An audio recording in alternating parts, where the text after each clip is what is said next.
a feeling, and it's growing stronger, brighter by the day.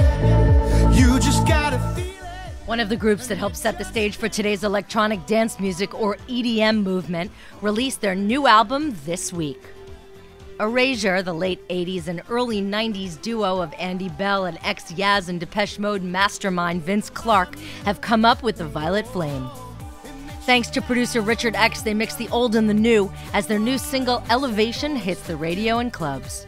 Like in the past, clubs might set the stage for the success of dance music in 2014. To me, even though we've had top 40 very sporadically, I feel like our music belongs in clubs. So, and to me, that's much more of an indicator of what people want to hear, by choice. The club scene is so much more important than it used to be 30 years ago.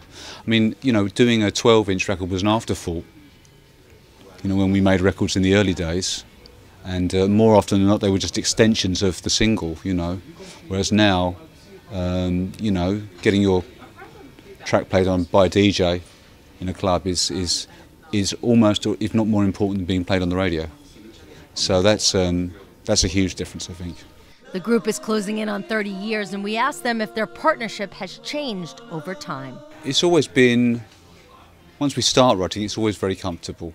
I think writing with anybody, writing is a very personal experience, and so our relationship is special in so much. I can't imagine writing songs with anybody else.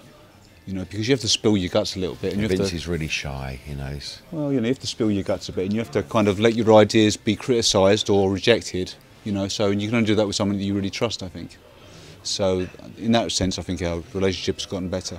Our writing relationship's gotten better. Technology marches on, and Vince recalled there was a time that venues and recording technology couldn't handle all the programming they were using in the old days. The thing that's changed for me, from a technical point of view, is the fact that things are much more reliable.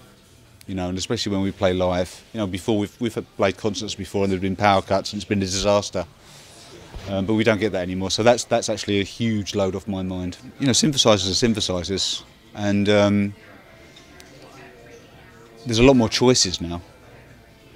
But the basic, principles are the same as they've always been, I think, really. Erasure has sold nearly 25 million albums worldwide on successful hits such as Oh L'Amour, A Little Respect, Always, and Chains of Love.